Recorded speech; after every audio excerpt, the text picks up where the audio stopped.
दीनू और माला भरतपुर नाम के गांव में बड़ी मुश्किल हालातों में अपना जीवन जी रहे थे। दीनू को पूरे गांव में कोई भी अपने यहां काम पर नहीं रखता था, क्योंकि दीनू एक छोटी जाति से था और उस गांव में सभी बड़ी जाति के लोग रहा करते थे। मजबूरन दीनू अपना जीवन लकड़ियां बेचकर व्यतीत कर रहा था।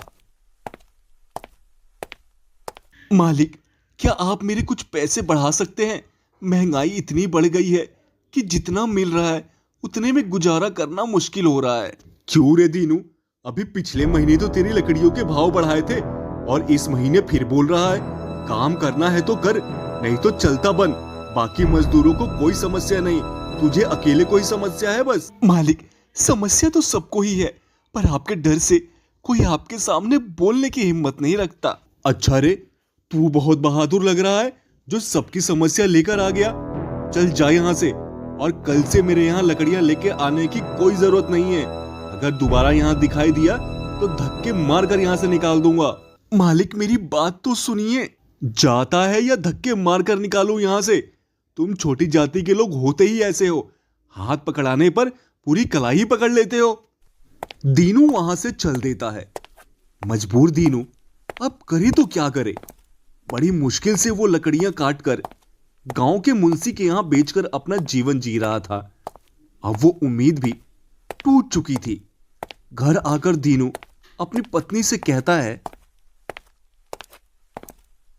माला, अपना तो जीवन ही खराब हो गया है। मन करता है कहीं जाकर अपनी जान दे दूं। क्या हुआ? इतने परेशान क्यों दिखाई दे रहे हो दीपू के पापा? माला, मैंने मुंशी से थोड़े लकड़ियों के दाम बढ़ाने को कहा तो उसने लकड़ियां अपने यहाँ लाने से ही मना कर दिया मुझे। क्या? तो फिर अब क्या करेंगे जी? बड़ी मुश्किलातों से तो जीवन की गाड़ी चल रही थी, लगता है अब वो भी बंद हो जाएगी। माला, काश अपने पास भी कुछ पैसे होते तो मैं भी लकड़ियां काटकर ट्रक भरकर शहर में बेचता और अच्छा मुनाफा कमाता। हाँ, पर आप अकेले कितने दिन में लकड़ियां काटते और इतने दिन का खाना पीना कैसे होता?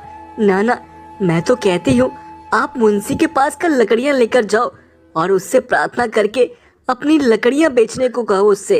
हाँ माला, तू सही कह रही है। शायद कल लकड़ियां लेकर मैं मुंशी के यहाँ ही जाता हूँ।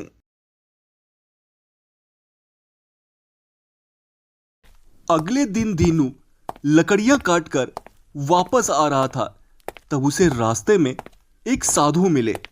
बेटा, क्या तुम ये लकड़ियां मुझे दे सकते हो? बाबा, पर आप इस लकड़ियों का क्या करेंगे? और आप इस जंगल में कब से हैं? मैंने पहले तो आपको कभी यहाँ नहीं देखा। बेटा, मैं हर किसी को दिखाई नहीं देता। जिसका मन साफ हो वही बस मुझे देख सकता है और सुन सकता है। ये बताओ, क्या तुम मुझे ये लकड़ी दे सकते हो? हाँ बाबा, पर आपने बताया नहीं आप क्या करेंगे इन लकड़ियों का? बेटा, ये लकड़ियां मेरे खाना बनाने के काम आएंगी मुझे। अगर तुम ये लकड़ी दे दोगे तो अच्छा है, नहीं तो मुझे खुद ही जाकर लकड़ियां तोड़नी पड़ेंगी। नहीं बाबा, आपको कष्ट करने की कोई आवश्यकता नहीं है। आप ये लकड़ियां रख लीजिए। बेटा, मैं तुम्हारे इस दान से बहुत प्रसन्न हूं। तुम मुझसे कोई भी एक वरदान मांग सकते हो। क्या वरदान मांगू बाबा? आप बस मुझे आशीर्वाद दे दीजिए कि मुझे इतनी हिम्मत आ जाए कि मैं जल्दी ही एक ट्रक लकड़ियों का बंदोबस्त कर सकूं, ताकि उसे बाजार में ले जाकर बेचूं।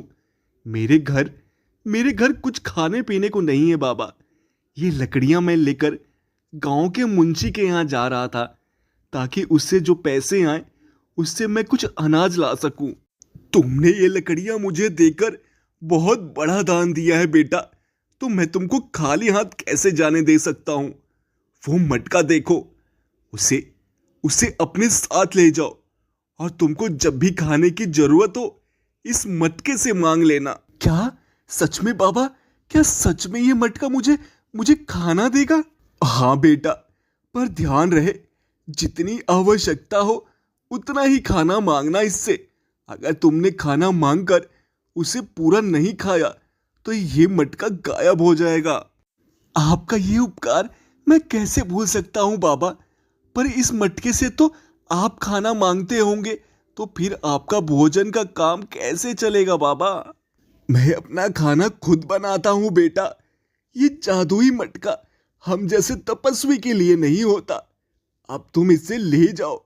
जब तक तुम लकड़ियां काट कर शहर नहीं बेच आते, तब तक इस मटके से खाना मांगना। दीनू मटका लेकर घर आ जाता है।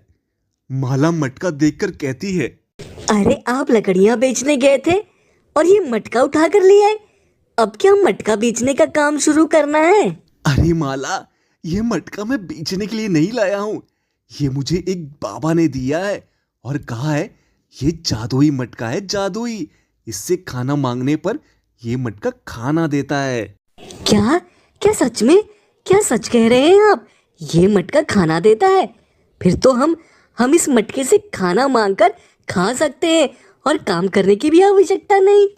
माला, आज शाम को हम खाना मटके से मांग कर देखते हैं। बाबा की कही वाणी सत्य हो गई तो मजा आ जाएगा।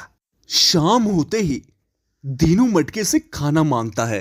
हे जादुई मटके, हम दोनों के लिए सब्जी और रोटी खाने के लिए दो। दीनू की बात खत्म ही हुई थी कि मटके ने उनको खाना दे दिया।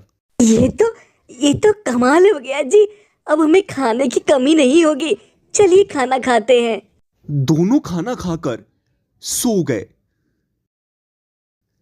अगले दिन माला दीनू से कहती है, ए जी सुनते हैं, मैं क्या कह रही हूँ, क्यों ना आप लकड़ी काटने का काम छोड़कर खाना बेचने का काम शुरू कर दो। बिना लागत के ही पैसे कमाएंगे। माला, याद है ना साधु ने क्या कहा था? जितना खाना हो उतना ही मांगना है इस मटके से। खाना बच गया तो मटका गायब हो जाएगा। हाँ तो खाना बचना ही नहीं चाहिए ना। अरे जो बेचने से बच जाएगा वो हम खा जाया करेंगे। ऐसा करने की सोचना भी मत माला, ये सब हमारे लिए है। उसका दुरुपयोग हुआ तो मटका गायब हो सकता है। ऐसा नहीं करेंगे हम। अब मैं काम के लिए निकलता हूँ, देरी हो रही है मुझे। दीनू लकड़ियां काटने के लिए चल दिया। इधर माला की उत्सुकता थी। उसने आओ देखा ना ताओ और ढेर सारा खाना मांग लिया मटके से। मटके ने भी माला को खाना दे दिया। अब माला उसे लेकर बेचने चली गई। पर माला का खाना ले कौन? वो तो थी एक छोटी जाति से। और इस तरह माला का पूरा खाना वैसा का वैसा ही बच गया। और शाम को भी उन दोनों ने खाना खत्म नहीं किया। और देखते ही देखते मटका गायब हो गया। देख माला, तेरे लालच का फल। इतना अच्छा भाग्य बनने जा रहा था, पर तेरी लालच ने सब खराब कर दिया। अभी 2-3 दिन और लगेंगे एक ट्रक लकड़ियां पूरा होने में। अब भूखे ही रहना 2-3 दिन। मुझे माफ कर दीजिए, मुझे माफ कर दीजिए। मैं लालच में आ गई थी। अब माफी मांगने का क्या फायदा जब सब खत्म हो गया। इस तरह माला के लालच ने उनसे जादुई मटका छीन लिया। लालच बुरी बला होती है दोस्तों। लालच से बस नुकसान होता है। इसलिए लालच छोड़कर मेहनत करना चाहिए। यही हमारी कहानी की सीख है।